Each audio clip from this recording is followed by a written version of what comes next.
সুপ্রিয় দর্শক মণ্ডলী, আসসালামু আলাইকুম। অনেক দিন পর আপনাদের সামনে আজকে কথা বলতে আসলাম। দীর্ঘ ৫ মাস হয়ে গেল শেখ হাসিনার সরকারের পতন হয়েছে। নতুন একটি অন্তর্বর্তী সরকার দেশ চালাচ্ছে।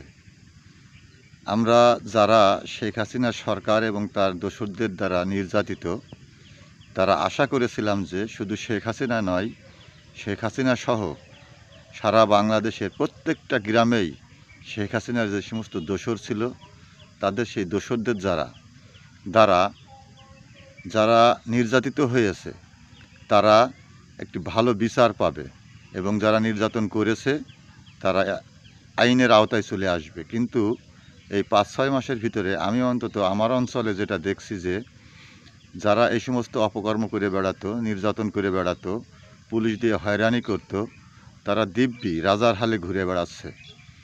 তাদের এই রাজার হালে ঘুরে বেড়ানো এবং সরকারের এই নির্লিপ্ততা, বিশেষ করে কেন্দ্রীয় পর্যায়ের কিছু নেতৃবৃন্দ ছাড়া এই যে স্থানীয় পর্যায়ে যারা আছে তারা যে এই যে বুক দাপিয়ে ঘুরে বেড়াচ্ছে এবং তাদের এই বুক দাপিয়ে ঘুরে বেড়ানোটা আসলে সাধারণ জনগণ মোটেই সহ্য করতে পারছে না। কিন্তু কেন এমন ঘটছে? অনেকেই বলছে যে এটা বিএনপি আশ্রয় দিচ্ছে, আবার অনেকেই বলছে যে সরকারও আশ্রয় দিচ্ছে, সেনাবাহিনী আশ্রয় দিচ্ছে, পুলিশ আশ্রয় দিচ্ছে।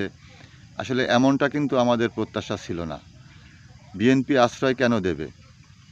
বিএনপিও তো তাদের দ্বারাই নির্যাতিত।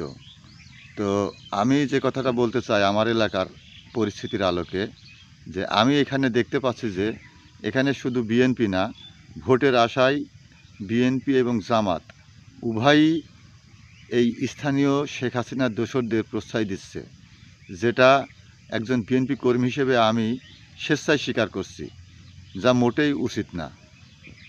তাদেরকে আইনের আওতায় সরকারকেই নিয়ে আসতে হবে।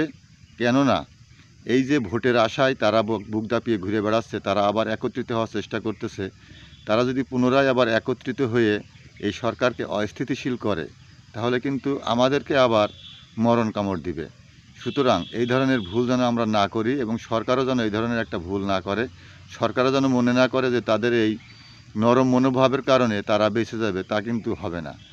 সুতরাং তারা যেন এই ভুলটা না করে এবং বিএনপি জামাত তাদেরকে যে আশ্রয় প্রশ্রয় দিচ্ছে ভোটের আশায়, সেই প্রচেষ্টাটাও যেন সফল না হয়, সেদিকটাও সরকারকে বিবেচনা করতে হবে। এখন কিভাবে তাদেরকে আটকানো যেতে পারে? অনেকেই বলতে পারে কেউ যদি মামলা না করে তাহলে কিভাবে তাদেরকে আটকাবো? এক্ষেত্রে আমার যুক্তি বা পরামর্শ হচ্ছে যে এই সমস্ত মানুষগুলো কিন্তু অবৈধ উপায়ে প্রচুর টাকা পয়সা ইনকাম করছে।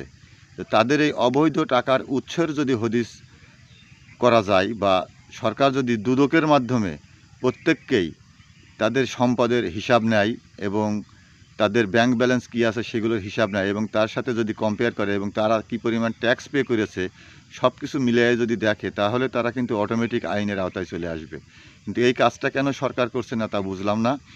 এইটা যদি সরকার করে তাহলে প্রত্যেকটা দেশের প্রত্যেকটা গ্রামের আনাচে কানাচেই যারা আঙুল ফুলে কলা গাছ হয়েছে বিগত 15 বছরে, তারা কেউ আর আইনের হাত থেকে রেহাই পাবে না। বিএনপি আশ্রয় দিয়েও পার পাবে না, জামাত আশ্রয় দিয়েও পার পাবে না। সুতরাং এটা যা করার সরকারকেই করতে হবে এবং সরকার কোনো মতেই এক্ষেত্রে তার নরম মনোভাব পোষণ করলে চলবে না। কোনোভাবেই না, কোনোভাবেই না, কোনোভাবেই না।